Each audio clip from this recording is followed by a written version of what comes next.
Why did it come to this? Was I wrong? Even though I work hard at my job and household chores, neither my husband nor my mother-in-law acknowledges my efforts. A feeling of frustration swirled in my chest, and it was unbearably painful. You only earn $1,000 a month, right? If you're not going to divorce, at least support your husband as a full-time housewife. That would be much better for the family. I heard something snap in my head. This is a good opportunity. I should really divorce a husband who doesn't even help with the chores. All right.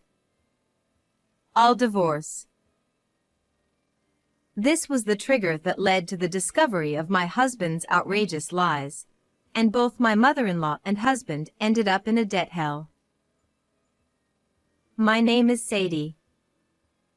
I'm a woman in my 30s working as an office worker. Although I'm married and living with my husband Jeremiah, our relationship isn't very good. Even when I come home tired from work, Jeremiah doesn't help with any of the housework. He seems to think that all the housework is my responsibility. Sometimes we argue, but since I'm usually tired, I end up giving in. Taking advantage of my reluctance to push back strongly, Jeremiah becomes more and more arrogant. I'll stop complaining about Jeremiah here. There are other things that are truly painful. Among the issues related to Jeremiah, the most serious one concerns my mother-in-law, Valentina. I've never met a more troublesome person than Valentina. Valentina, who divorced a few years ago and is now single, lives separately from us but frequently visits our home, probably because she lives nearby. I just want to help my dear son and his wife a little. I want to be useful. She says such things, but it's all talk. She has never actually helped with anything. She just sits around watching TV while munching on snacks from our house. Watching Valentina's disgraceful behavior, I always sigh quietly. Please, do that at your own home. Don't show such behavior at our place. No matter how I think about it, it seems to me that she visits our home just to kill time.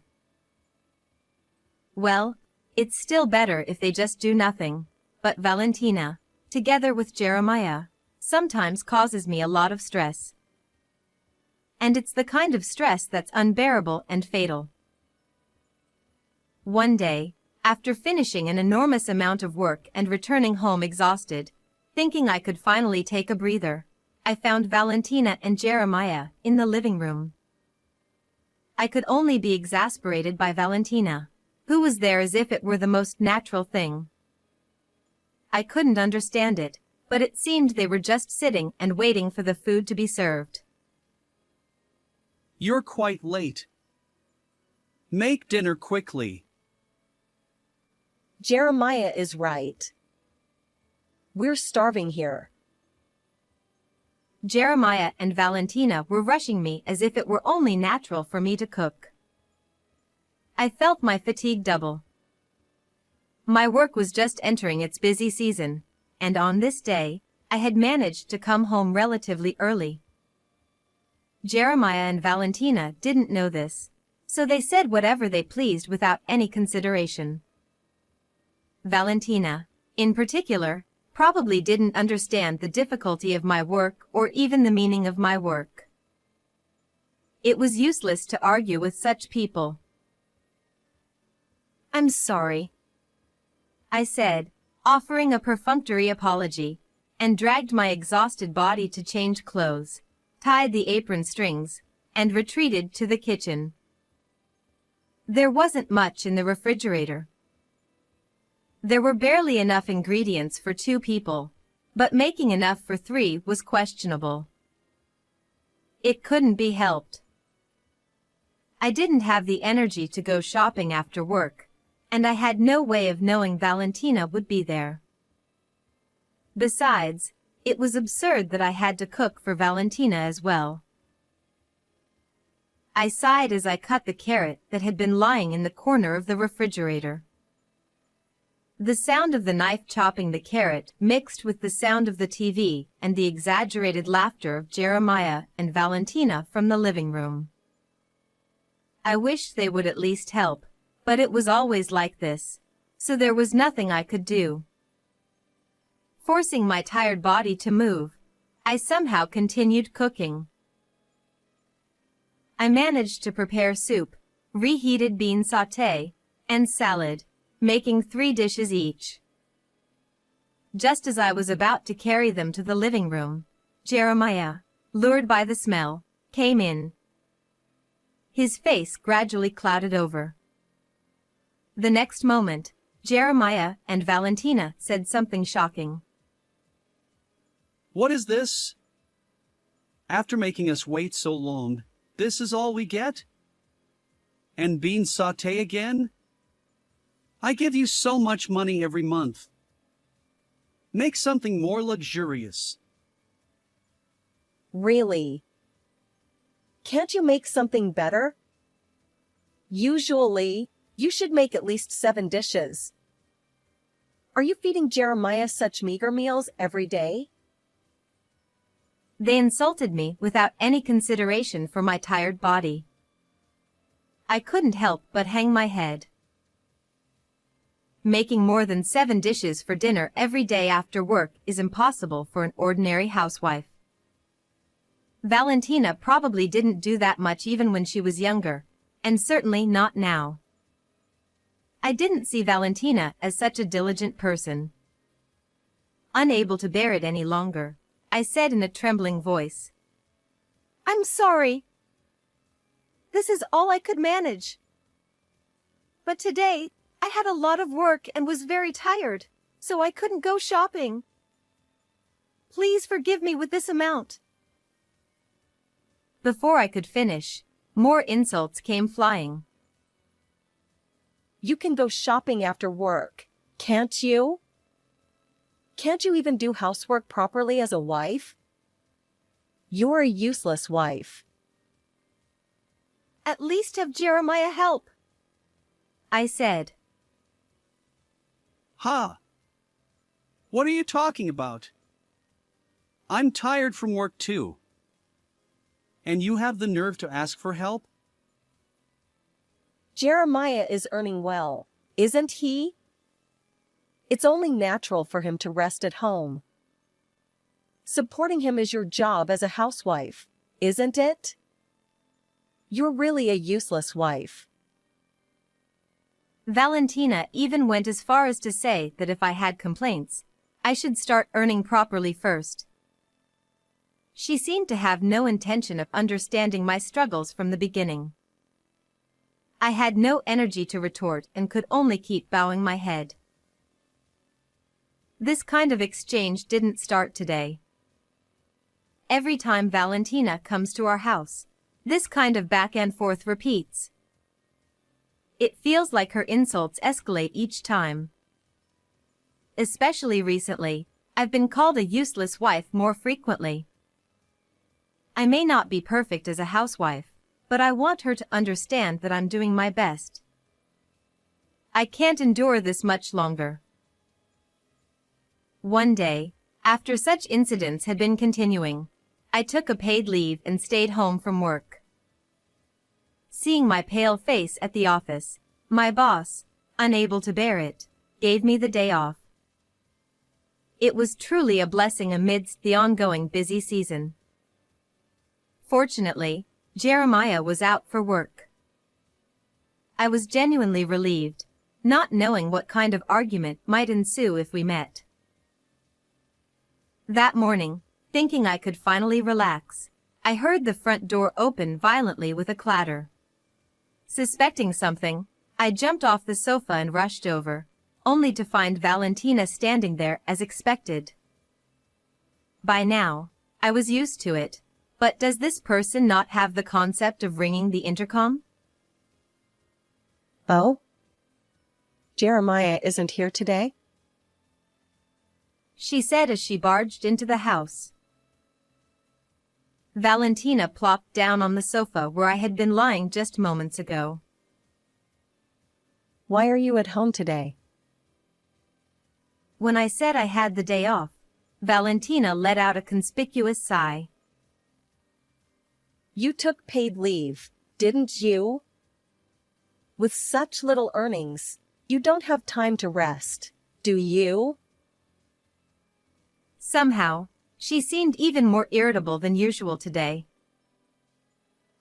Valentina noticed the leaves of the houseplant next to the sofa. A thin layer of dust had settled on their surface. By the time I realized it, it was too late. Valentina slid her index finger over the leaf, showing me the dust she had collected, and said, What is this? Are you really cleaning properly? Her words accusing me of neglecting my cleaning duties were mercilessly thrown at me. Valentina's eyes moved to the hard-to-clean areas like the window sills and the corners of the room. Harsh words kept coming, criticizing this and that. I could only look down and endure it. Honestly, it's strange that an elite like Jeremiah married a poor woman like you. The lecture had somehow shifted to my marriage with Jeremiah. Valentina seemed to still hold a grudge about my lack of financial stability at the time of our marriage. Indeed, back then, I was undeniably poor. My income was not high, and my lifestyle and appearance were modest. But I have changed since getting married. I work hard to support our household and earn a respectable amount. Why should I be dragged through the mud for my past and called poor? I almost started crying but held back. Just divorced Jeremiah already. Suddenly, those words were thrown at me. Her reasoning seemed to be that her son, an elite, deserved someone better than a poor woman like me. The sudden words pierced my heart. Even though I don't love Jeremiah now, the word divorce was quite a shock. It felt like my existence, which had been clinging to the somewhat stable concept of family, was being exposed. Divorce, just like that. Valentina continued with even more surprising words. Jeremiah earns $70,000 a year. And yet, what was that dinner the other day? Such a meager meal. Poor Jeremiah. I had no idea what Valentina was talking about. You only earn $1,000 a month, right? If you're not going to divorce, at least quit that job and support Jeremiah as a full-time housewife. That would be much better for the family. How did you even know about our income? Jeremiah showed me the bank account. He said he earns this much. I was stunned. The $70,000 annual income was mine, and it was Jeremiah who only earned $1,000 a month. The $70,000 bank account Jeremiah showed you is mine. What are you talking about? Are you trying to lie now, on top of being a poor woman who can't even do housework properly? It's Jeremiah who is lying. I regretted marrying such a pathetic Jeremiah. I felt ashamed of myself for finding comfort in the relationship of husband and wife. You're not looking down on Jeremiah, are you? After all the help he's given you, if you're going to tell such ridiculous lies, you should just get divorced already. I heard a snapping sound in my head. This is a good opportunity. I should really divorce Jeremiah, who doesn't even help with the housework. All right. I will divorce Jeremiah. Thus, I decided to divorce Jeremiah, packed my things, and actually left the house. I had been working tirelessly and supporting the family as best as I could. Yet, neither Jeremiah nor Valentina appreciated my efforts. How did it come to this? Was I wrong? These thoughts swirled in my mind, making me feel unbearably miserable. After leaving the house, I returned to my parents' home to rest my weary heart and body. My parents' home, which I hadn't visited in a long time, gently embraced my exhausted self. Although work remained busy, being far away from the source of my stress, Jeremiah and Valentina allowed me to spend my days in peace. One day, while I was freely taking a day off without anyone reproaching me, my smartphone rang in the living room. The caller ID displayed Valentina. I had a bad feeling. Hello? Sadie? Valentina's unusual tone made me hesitate.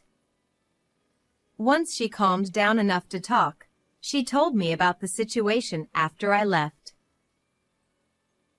After I left, Valentina had been doing all the housework. One day, when Valentina checked the bank account for household management, she found a balance of only $100. Naturally, it was Jeremiah's account. Shocked by the difference from the previous balance she had seen, Valentina confronted Jeremiah. Jeremiah admitted that the balance was the living expenses for a month. He then confessed that the account he had shown before was mine, and his monthly income was only $1,000. Jeremiah, who had been praised by Valentina as an elite earner, had been hiding the truth out of pride. Valentina, who had ignored my words, had no idea and fully believed the false figure of $70,000 annual income, spending money to live an ideal life. Eating what she wanted, wearing what she wanted, buying what she wanted. Jeremiah's already small balance kept decreasing. As a result, Valentina and Jeremiah were on the brink of falling into a debt hell. So please, help us somehow. I apologize for everything. Just come back immediately. Valentina's desperate and shallow words made me sigh in exasperation. How could she say such things so shamelessly? The harsh words that Valentina and Jeremiah had said to me came back to my mind. Make dinner quickly, at least do the cleaning, quit your job and become a housewife, poor woman. I could never forgive them. Of course, I felt no sympathy at all. It was time to say what I had always wanted to say but couldn't. Why don't you have your elite son earn money for you? I coldly said that and hung up the phone with a click, leaving Valentina's voice, which was making some noise on the other end, behind. Still fuming, I looked at my smartphone's address book. There were Valentina and Jeremiah's phone numbers. I deleted those annoying contacts. For good measure, I also set them to be blocked.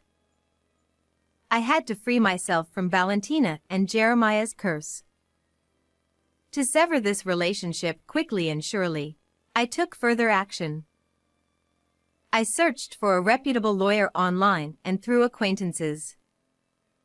The lawyer I found quickly facilitated my divorce from Jeremiah. I completely cut ties with my in-laws. Finally, I was free from the annoying entanglements with my in-laws. According to rumors, Valentina and Jeremiah ended up in debt as expected. In the end, they had to apologize to Jeremiah's father to support them. Well, It no longer concerns me. I will live my life without being swayed by anything. Since the divorce, my work performance has improved remarkably. My boss praises me more often. My friends say I laugh more. I am happy with everything, feeling that I have truly gained freedom, separated from that past. I vowed to use my past misfortunes as a springboard and continue to strive hard. How did you like this story? Please subscribe to the channel. See you in the next video.